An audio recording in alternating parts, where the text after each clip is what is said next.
नमस्कार दोस्तों।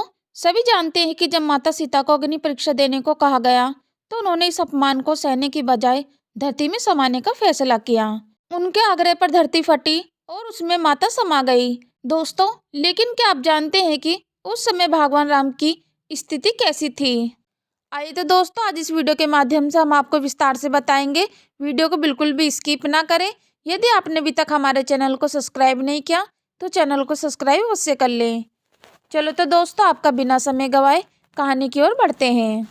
दोस्तों, रामायण में माता सीता के धरती में समाने वाले अध्याय को काफी लोचात्मक नजरिए से देखा जाता है, क्योंकि किसी भी स्त्री को जब अपना चरित्र साबित करना पड़े तो यह उसके लिए मृत्यु के समान अनुभव होता है।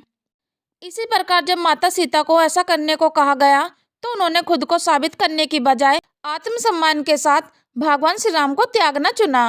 पौराणिक कथा के अनुसार जब भगवान श्री राम ने अश्वमेध यज्ञ का आयोजन किया तो वाल्मीकि जी ने लव और कुश को उनके दरबार में रामायण सुनाने के लिए भेजा।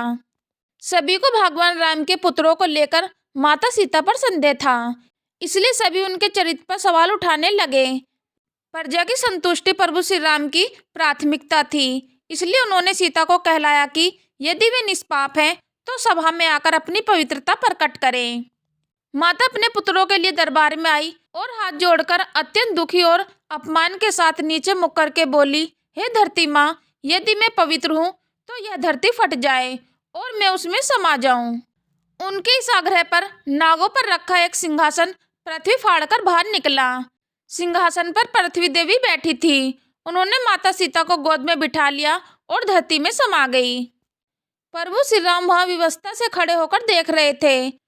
वो आहत से चिल्लाए, लेकिन सीता को धरती में समाने से नहीं रोक पाए। उन्होंने धरती माता से सीता को लौटाने का आग्रह भी किया, लेकिन ऐसा संभव नहीं हुआ। कहते हैं कि माता सीता के दूर जाने के बाद भगवान श्री राम बहुत ही दुखी हो गए थे। दोस्तों, ग्रंथों के अनुसार माता सीता के जीवन के त्याग के बाद श्री राम अपने पुत्रों के साथ अयोध्या लौट गए। उसके बाद भगवान श्री राम का जीवन कैसा रहा, इसके बारे में ज्यादा जानकारी नहीं है। भगवान श्री राम के अंत का जिक्र पद्म पुराण में मिलता है, जिसके अनुसार श्री राम ने लव और कुश को राज्य का कामकाज संभालने हेतु प्रेषित किया। वो माता सीता के बिना अपना जीवन अपनी प्रजा के प्रति समर्पित होकर व्यतीत करते रहे। दोस्तों, एक दिन अयोध्या में एक ऋषि प्रभु श्री राम से मिलने के लिए आए।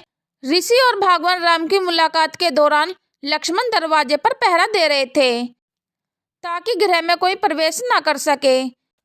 पुराणों के अनुसार ऋषि के भेष में कालदेव राम से मिलने आए थे।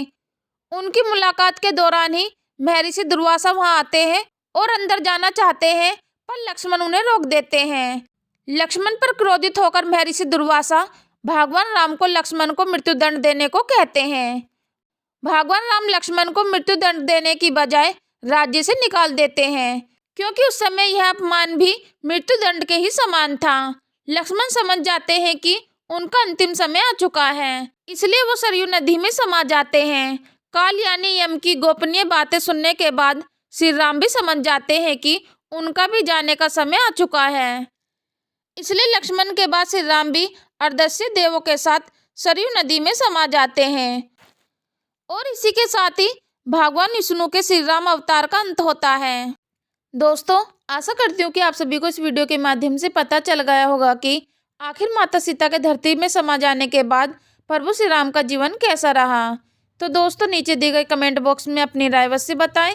यदि दोस्तों आपको यह वीडियो पसंद आई है तो अपने दोस्तों को अवश्य शेयर करें। यदि आपने अभी तक हमारे चैनल को सब्सक्राइब नहीं किया तो चैनल को सब्सक्राइब और वीडियो को लाइक कमेंट अवश्य कर दें। यदि दोस्तों आप प्रभु श्री राम के सच्चे भक्त हो तो नीचे कमेंट बॉक्स में जय श्री राम अवश्य लिखें। चलो तो दोस्तों, मिलते हैं फिर नेक्स्ट वीडियो में नए ज्ञान के साथ। हम लेते हैं आपसे विदा। धन्यवाद।